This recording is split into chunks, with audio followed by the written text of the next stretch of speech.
Hello guys, welcome to the channel of Vedic verse. मैं मयंक सारस्वत। आज POCL basics of case law का जो subject है उसकी सीरीज स्टार्ट करने जा रहा हूँ। इसमें हम बेसिक्स ऑफ केस लॉ एक नया सब्जेक्ट है, तो आप इसमें पढ़ेंगे प्रेसिडेंट्स प्रीसिडेंट्स है, डॉक्ट्रिन्स हैं, काफ़ी सारी स्टेट डिसाइसिस है, रेशियो डेसिडेंडी है, ऑर्बिटल डिक्टा है। इन सबको हम पढ़ने वाले हैं। ठीक है। आज फर्स्ट लेक्चर है, तो इसमें हम बेसिक जो है पढ़ेंगे precedents, do justice make law और डॉक्ट्रिन ऑफ स्टेट डिसाइसिस। ठीक है। इसके साथ ही लेक्चर स्टार्ट करते हैं। चलिए। सो प्रेसिडेंट क्या होता है? प्रेसिडेंट अगर जनरल इंग्लिश में समझें तो उसका मतलब है कि जो प्रीवियस इंस्टेंस है उसको as a example subsequent cases में लेना।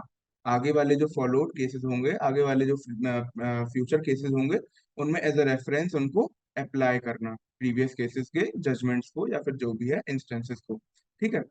प्रेसिडेंट्स अगर लीगल पर्सपेक्टिव से देखे जाए तो प्रेसिडेंट्स भी सोर्स ऑफ लॉ है। For example source of law और क्या होता है? लेजिस्लेशन है, कस्टम्स है किसी भी कम्युनिटी के, तो वो भी सोर्सेज ऑफ लॉ में आते हैं। एज इट इज प्रेसिडेंट भी सोर्सेज ऑफ लॉ में आता है। आगे बढ़ते हैं। Precedent is basically a law point which is decided by the higher judiciary and has to be followed by the subordinate courts और लोअर जुडिशरी। इसका मतलब क्या है? कि प्रेसिडेंट्स का मतलब है जो भी हायर जुडिशरी है। फॉर एग्जाम्पल सुप्रीम कोर्ट है, इंडिया की जो सबसे बड़ी कोर्ट है, सबसे बड़ी जुडिशरी है सुप्रीम कोर्ट। और हाई कोर्ट्स हैं, है ना। तो सुप्रीम कोर्ट जो है वो बिगेस्ट कोर्ट है, हाईएस्ट कोर्ट है। तो सुप्रीम कोर्ट के जो ऑर्डर्स हैं वो हाई कोर्ट फॉलो करेगी, as well as lower courts follow करेंगे, डिस्ट्रिक्ट कोर्ट्स। और सिमिलरली अगर देखा जाए तो हाई कोर्ट्स के जो ऑर्डर हैं वो लोअर कोर्ट्स फॉलो करेंगे, डिस्ट्रिक्ट कोर्ट्स। ठीक है। तो यही है प्रेसिडेंट का बेसिकली एक लॉ पॉइंट है कि भाई जो भी हायर जुडिशरी है वो ऑर्डर देगी और उसको फॉलो करेगी सबऑर्डिनेट कोर्ट उसकी। ठीक है। अब इसके आगे बढ़ते हैं। The ratio decidendi. Ratio decidendi क्या होता है? किसी भी जजमेंट का जो लीगल प्रिंसिपल जिस पे पूरा आपका जजमेंट बेस्ड है ना। और वही जो है मेन जजमेंट का पार्ट, वही बाइंडिंग होता है लोअर कोर्ट्स पे। अब आते हैं लीगल स्कॉलर्स ने जो भी डेफिनेशंस दी हैं प्रेसिडेंट की, उसको डिस्कस करते हैं। इसमें काफी सारे जो हमारे लीगल स्कॉलर्स हैं, ग्रे हैं, सामंड है, बेंथम है और ऑस्टिन है। मेन यही है, बाकी बहुत सारे लीगल स्कॉलर्स हैं, उनको भी आप पढ़ सकते हैं एक बार। सो सबसे पहले ग्रे क्या कहते हैं? ग्रे कहते हैं एक जो प्रेसिडेंट है वो कवर करता है सब कुछ, जो भी आगे वाली प्रैक्टिस में फॉलो होगा उसको प्रेसिडेंट कवर करते हैं। ठीक है। तो सिमिलरली अगर हम इसको देखें तो ग्रे प्रेसिडेंट को डिफाइन कर रहे हैं सिमिलर लैंग्वेज में कि भाई जो भी है सब्सिक्वेंट प्रैक्टिस में जो भी रूल फॉलो होगा उसे हम प्रेसिडेंट बोलेंगे। ठीक। आगे बढ़ते हैं। आगे आते हैं सामंड पे। सामंड की दो डेफिनेशन है। ठीक। इसका मतलब है कि सामंड दो तरीके से प्रेसिडेंट को डिफाइन करते हैं। एक होता है लूज सेंस, एक होता है स्ट्रिक्ट सेंस। लूज सेंस को आप समझ सकते हैं कि may be followed, the president may be followed, मतलब फॉलो हो भी सकता है, नहीं भी हो सकता है, कोई दिक्कत नहीं है। लेकिन आप स्ट्रिक्ट सेंस की बात करें तो इसका मतलब है, इसको आप याद कर सकते हैं कि लूज सेंस मतलब may be followed, strict sense मतलब मे मस्ट बी फॉलोड। ठीक है। तो लूज सेंस का मतलब है कि जो भी आपके रिपोर्टेड जजमेंट हैं, साइटेड जजमेंट है ना, वो ही फॉलो होने चाहिए।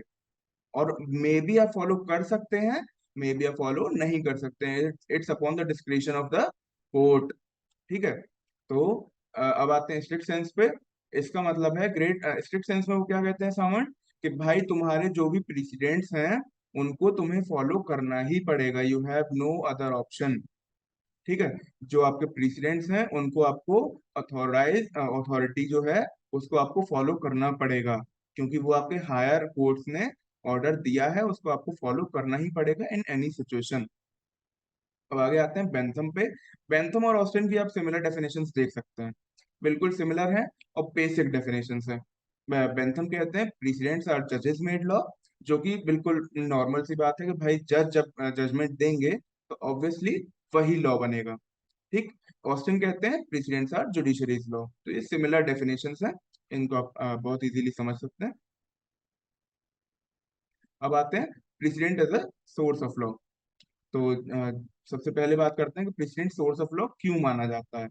देखिए, जब आपकी अथॉरिटी है, फॉर एग्जांपल सबसे बड़ी अथॉरिटी है जुडिशरी में सुप्रीम कोर्ट, और अगर वो कुछ भी कहती है, कोई भी प्रिंसिपल बनाती है या फिर उसको रिव्यू करती है, तो उसको आप फ्यूचर केसेस में अप्लाई करते हैं, उसके इंटरप्रिटेशन को, ठीक है, उसके जजमेंट्स को आप आगे जाके फॉलो करते हैं। इसी वजह से जब आगे वो फॉलो होता है एज अ लॉ, इसी वजह से इसको एक सोर्स ऑफ लॉ माना जाता है। ठीक है। अब इस पे बहुत सारे पॉइंट ऑफ व्यूज हैं। फॉर एग्जांपल जस्टिस ब्लैकस्टोन है, उनको हम पढ़ते हैं। वो कहते हैं कि भाई जो भी आपके एस्टेब्लिश रूल हैं, अगर सिमिलर सिमिलर सर्कमस्टांसेस, सिमिलर जो आपकी फैक्चुअल सिचुएशंस हैं, वो आगे फ्यूचर में आती हैं, तो आपको जो प्रीवियस केस लॉ है, प्रीवियस प्रेसिडेंट्स हैं, उनको आपको फॉलो करना होगा। ठीक, you must have to follow the previous precedents of the court which are which have similar factual situations. ठीक है।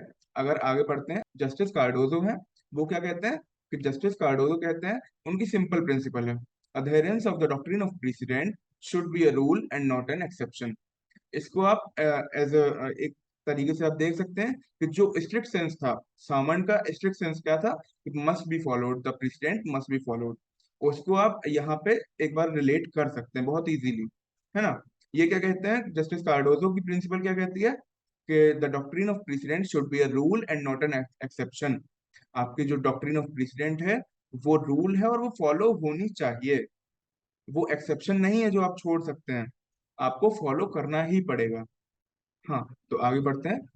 The rule of precedent can be ignored if it is in inconsistence with the notion of justice and social welfare policies. तो इसका मतलब है, जो presidents हैं, वो अगर जस्टिस के नोशन की बिल्कुल अगेंस्ट हैं या फिर इनकंसिस्टेंट हैं, और social welfare policies, for example untouchability है, article 17 of the Indian constitution क्या कहता है कि अनटचेबिलिटी जो है वो आपकी एबॉलिश हो चुकी है, तो आप उसको फॉलो नहीं कर सकते। अगर कोई भी जजमेंट इस चीज को फॉलो करता है, तो आप उसको प्रेसिडेंट को वेग मान सकते हैं। ठीक है, वो फॉलो नहीं करना चाहिए, ऐसा ये लाइन कह रही है। आगे बढ़ते हैं। अब मैंने आपको बताया था कि जो जजमेंट है, प्रेसिडेंट जो है, वो बेस्ड किस पे है, जो रेशियो डिसिडेंडी है, उसके ऊपर बेस्ड है। रेशियो डिसिडेंडी क्या होता है, द लीगल प्रिंसिपल जिसके ऊपर आपका पूरा जजमेंट जो है बेस्ड है, वही होता है रेशियो डिसिडेंडी। अब इसमें एक सुप्रीम कोर्ट का जो ऑर्डर है वो आता है, सोमवंती वर्सेस स्टेट ऑफ पंजाब 1963 का जजमेंट है, 9 जजेस बेंच का। वो कहता है कि जो हायर कोर्ट्स हैं, उनकी जो जजमेंट दिया गया है, उनके दो पार्ट होते हैं। फॉर एग्जांपल, कोई भी जजमेंट है, तो उसके दो पार्ट हैं, obiter डिक्टा and ratio decidendi. Ratio decidendi क्या होता है, जो लीगल प्रिंसिपल होती है, जो मेन पॉइंट होता है। ठीक है। ऑबिटर डिक्टा क्या कहता है, ऑबिटर डिक्टा एक मेयर सेइंग है कि भाई सिर्फ जज ने समझाने के लिए बोल दिया। ठीक है। तो आपको हायर कोर्ट के ऑर्डर का सिर्फ रेशियो डिसिडेंडी ही अप्लाई करना है, आपको वही बाइंडिंग होगा, ऑबिटर डिक्टा बाइंडिंग नहीं होगा। ये किस केस में कहा गया, सोमवंती वर्सेस स्टेट ऑफ पंजाब में। आप इसको याद रखिएगा और इसको नोट कर लीजिए। आगे बढ़ते हैं। अब आते हैं डू जजेस मेक लॉ। अब देखिए, आप ऑस्टिन और बेंथम की जो डेफिनेशन है उसमें आप पढ़ ही चुके हैं कि जो जजेस हैं वो लॉ बनाते हैं, तभी उन्होंने उस डेफिनेशन को बेस्ड वही किया है कि भाई जुडिशरी में एक लॉ है, जजेस मेड लॉ है। तो आप उससे समझ ही गए होंगे कि जजेस are applicable to make law. अब आते हैं, कॉमन कॉमन लॉ सिस्टम क्या है।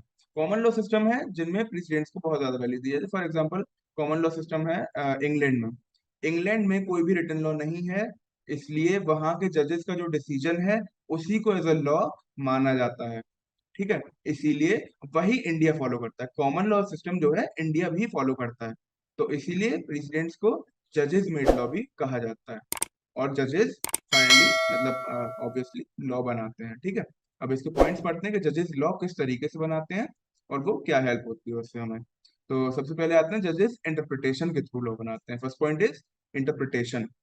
इंटरप्रिटेशन का मतलब है कि जो भी प्रीवियस जजमेंट्स हैं, जो भी एग्जिस्टिंग लॉज हैं, फॉर एग्जांपल कॉन्स्टिट्यूशन है, उसकी रेगुलेशंस हैं, स्टैट्यूट्स हैं, तो उनको आप इंटरप्रेट करके, जो जुडिशरी है वो उनकी लैंग्वेज को इंटरप्रेट करके आपको बताएगी कि भाई इसका मतलब ये है। अब इसमें बहुत सारी चीजें होती हैं, मान लीजिए कोई भी सेक्शन है, फॉर एग्जाम्पल आगे अभी हम पढ़ेंगे आर्टिकल 41 की जो लैंग्वेज है वो किस तरीके से सुप्रीम कोर्ट ने क्लैरिफाई करी। ठीक है। तो जो एम्बिगुअस लैंग्वेज है, जो वेग लैंग्वेज है, उसको आप क्लैरिफाई करती है जो कोर्ट होती है वो, इसी को कहते हैं इंटरप्रिटेशन। अब फॉर एग्जाम्पल कि भाई जो मान लीजिए लॉ मेकर्स थे हमारे, बी आर अम्बेडकर थे, बी एन राव थे, उनकी जो इंटेंशन थी लॉ के पीछे कि भाई कॉन्स्टिट्यूशन में अगर ये सेक्शन डाला गया है तो इसका मेन बेसिस क्या था, उसको एक्सप्लेन करने के लिए जो है जुडिशरी इंटरप्रिटेशन करती है। ठीक है। अगला पॉइंट है प्रीसिडेंट्स। प्रीसिडेंट्स आप समझ ही चुके हैं कि भाई जो भी प्रीवियस लॉज हैं उनको आगे आप फॉलो करेंगे, प्रीवियस केस लॉज हैं उनको आगे आप फॉलो करेंगे for the lower courts, for the subordinate courts. ठीक। आगे बढ़ते हैं। अब आते हैं डेवलपिंग लीगल प्रिंसिपल। देखिए बहुत सारे पॉइंट्स ऐसे होते हैं कि भाई अभी तक कोई भी केस लॉ नहीं आया है, या फिर अभी तक कोई भी केस हुआ नहीं है, पहला केस है, तो नई नए नए मतलब फैक्ट्स हैं, नई नई फैक्चुअल सिचुएशंस हैं, नई नई प्रैक्टिकल सिचुएशंस हैं।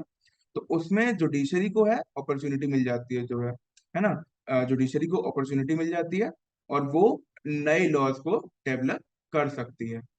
ठीक है। यही ये पॉइंट एक्सप्लेन करता है। अब आते हैं डिस्टिंग्विशिंग एंड ओवर रूलिंग।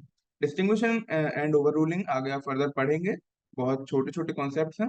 डिस्टिंग्विशन का मतलब होता है कि भाई कोई भी केस लॉ है ना, प्रीवियस केस लॉ है और अभी ये केस लॉ आया, तो दोनों में जो फैक्चुअल सिचुएशन का डिफरेंस होता है उसी चीज को दर्शाना, उसी चीज को बताना, वो आता है डिस्टिंग्विशिंग के अंदर। अब दूसरा कॉन्सेप्ट है ओवर रूलिंग, है ना। ओवर रूलिंग का मतलब है कि जो भी आपका केस लॉ है पहले वाला, वो आप वेग मानते हैं अब, है ना। जो पहले वाला केस लॉ है, मान लीजिए बेसिक स्ट्रक्चर के बहुत सारे केस लॉ आए, गोलकनाथ आया, केशवानंद भारती आया। तो गोलकनाथ जो केस था उसमें आपका जो वो था, गोलकनाथ को वेग मतलब रिप्रेजेंट कर दिया गया, ओवर रूल कर दिया केशवानंद भारती के कारण। ठीक है। तो ओवर रूल का मतलब making the previous law, making the previous case law वेग। ठीक। आगे बढ़ते हैं। यहाँ पे खत्म हो गया डू जस्टिस मेक लॉ का टॉपिक। आगे बढ़ते हैं। Doctrine of stare decisis. Doctrine of stare decisis basis है प्रेसिडेंट्स का। डॉक्ट्रिन ऑफ स्टेरे डिसाइसिस का मतलब क्या है? To stand by that which is decided. मतलब जो पहले डिसाइड हो चुका है उसको आपको फॉलो करना है, उसको आपको स्टैंड करना है। ठीक है। इसका मतलब क्या है? आगे बढ़ते हैं इसको एक्सप्लेन करते हुए। तो स्टेरे डिसाइसिस का मतलब क्या है? जो पहले आपके प्रेसिडेंट्स हैं, केसेस हैं, उनको आप फॉर्मर एडजुडिकेशन में अप्लाई करेंगे। ठीक है। मतलब जो आगे केसेस आएंगे उनको आप उसी प्रीवियस केस लॉ के थ्रू जजमेंट देंगे या फिर उसी केस लॉ के थ्रू डिसाइड करेंगे। अब आगे करते हैं, तो आगे चलते हैं। इसका स्टेरे डिसाइसिस को फॉलो करने के लिए सबसे इंपॉर्टेंट कंडीशन क्या है? कि जो भी केसेस हैं वो रिपोर्ट जरूर होनी चाहिए, मतलब जो केसेस हैं वो रिपोर्टेड केसेस होने चाहिए, तभी आप डॉक्ट्रिन ऑफ स्टेट डिसाइसिस को फॉलो कर पाएंगे। है ना। आगे बढ़ते हैं, चलिए। अब इंडिया में आर्टिकल 141 जो है वो स्टेट डिसाइसिस को डिराइव करता है। आर्टिकल 141 क्या कहता है? कि decisions of higher court are binding on subordinate courts within the territory of India. ठीक है। आर्टिकल 141 कहता है कि जो भी आपके कोर्ट भाई का हायर कोर्ट का ऑर्डर है वही with in the territory of India her court follow करेगी। मतलब जो सुप्रीम कोर्ट का ऑर्डर है वही पूरे इंडिया में हर कोर्ट फॉलो करेगी। No one can go against it. समझे? ठीक है। तो आगे, अब आर्टिकल 141 जो है उसको लोगों ने गलत इंटरप्रेट किया कि भाई अगर सुप्रीम कोर्ट ने कहा है कि सारी कोर्ट्स को फॉलो करना पड़ेगा तो सुप्रीम कोर्ट भी फॉलो करेगी, फिर तो भाई ऐसे तो बिल्कुल ग्रोथ हो ही नहीं पाएगी लॉ की, है ना। तो इसके लिए एक केस आया, Bengal immunity limited versus state of Bihar. 1955 का ये जजमेंट है सुप्रीम कोर्ट का, 7 जजेस बेंच है। इसमें सुप्रीम कोर्ट ने दोबारा आर्टिकल 141 को इंटरप्रेट किया और क्या कहा कि भाई जो भी जो आर्टिकल 141 कहता है कि with in the territory of India, उसका मतलब है कि सुप्रीम कोर्ट को छोड़ के जितनी भी सबऑर्डिनेट कोर्ट्स हैं, 25 high courts and all the district courts, are included within the article 141 की लैंग्वेज के अंदर उनको इंक्लूड किया गया है, एक्सेप्ट सुप्रीम कोर्ट। इसका मतलब है कि सुप्रीम कोर्ट अपने ऑर्डर के अगेंस्ट जा सकता है ना। इस केस में यही बताया गया कि supreme court is not bound by its own orders, है ना। अब चलिए इसको आगे डिस्कस करेंगे कि किस तरीके से सुप्रीम कोर्ट अपनी ऑर्डर्स के अगेंस्ट जा सकता है अगली वीडियो में। और इस लेक्चर को खत्म करते हैं, ठीक है। और कोई भी आपको डाउट है तो ये है मेल आईडी हमारी vidicwords@gmail.com। कोई भी क्वेरी है आप हमें भेजिए, you will get your answer. ठीक, चलिए ठीक है। अब अगली वीडियो बहुत जल्द आने वाली है। मेरिट्स डिमेरिट्स और बाकी जो कॉन्सेप्ट्स हैं, बहुत इजी कॉन्सेप्ट्स हैं, उनके ऊपर अगली वीडियो आएगी। So keep it up, all the best.